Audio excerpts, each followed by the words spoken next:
Should you buy now or should you wait?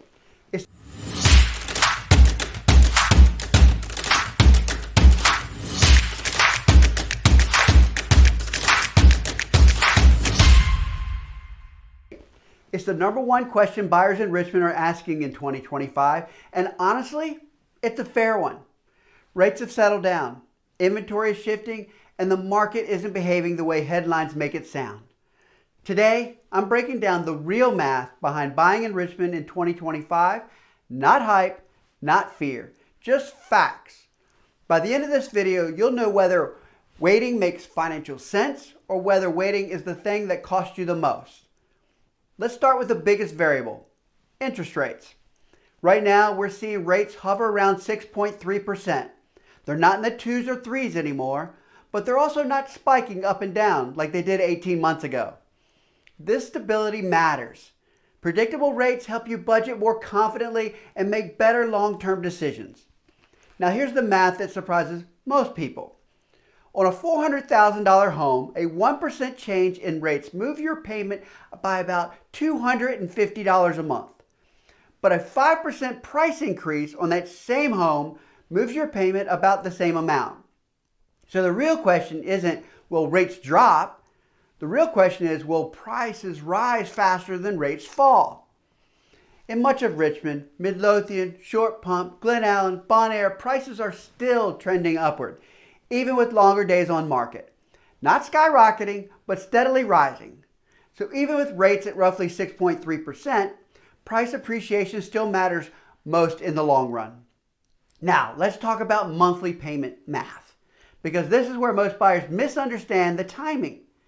If you buy today at 6.3% and prices stay stable, you can always refinance later if rates dip. That gives you a future upside. But if you wait 6 to 12 months and home prices rise even 3%, which is typical in this region, your payment could end up higher even if rates fall a little. Now, real example from one of my clients. They waited 4 months hoping for a rate drop. Rates barely moved, but their target neighborhood increased in price by about 3%. Their final monthly payment ended up higher, not because of the rate, but because of the price movement. This is why I tell buyers, don't focus on the rate alone. Focus on your total monthly payment and long-term equity. And next up, inventory. Inventory is healthier than it's been, but it's not overflowing. Richmond is still undersupplied in many price brackets, especially between $300,000 and $500,000. Some homes sit because they're overpriced or dated, but the well-presented, well-priced homes in good locations, those still move quite quickly. So waiting for tons of new listings isn't a strategy. Waiting for the right listing, that's smart. But waiting because you're hoping inventory doubles, probably not. Now let's talk about something most buyers never factor in, the cost of waiting. Waiting 6 months isn't free. If you're renting, that's money that builds zero equity. $2,000 a month in rent is $24,000 a year. Now combine that with a 3% market appreciation on a $400,000 home, that's another $12,000. That's a $36,000 swing in 12 months. That's why waiting for the market rarely works out.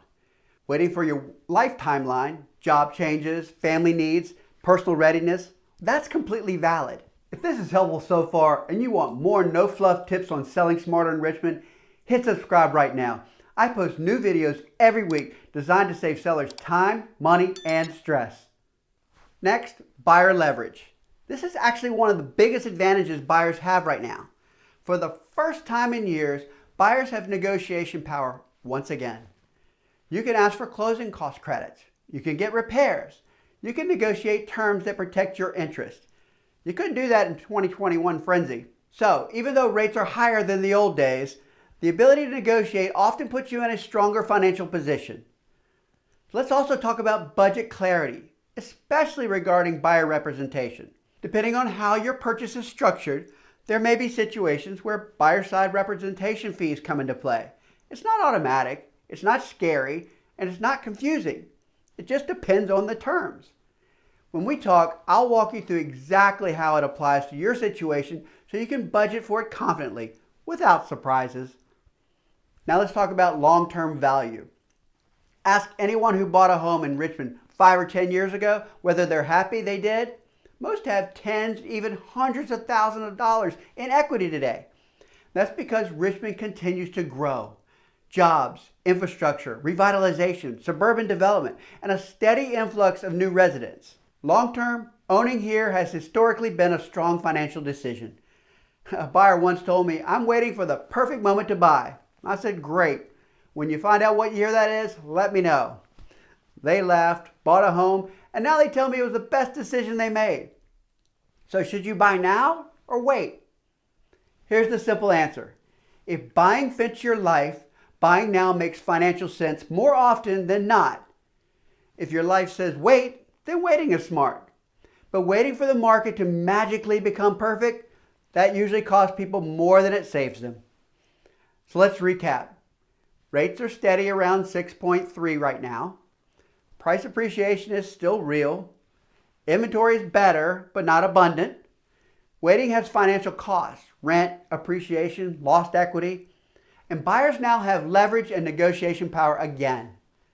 If you're thinking about buying in the Richmond area, let's talk. I'll walk you through the math, the timing, and the strategy that fits your situation, not the headlines. And don't miss next week's video, the top neighborhoods in Richmond for value, growth, and resale potential. If you're thinking about where to buy, this one is packed with information that could save you thousands. Make sure you subscribe so you don't miss it. And in the comments, tell me, are you leaning towards buying now or waiting? I'd love to hear your thoughts. Thanks for watching, and we'll see you next week.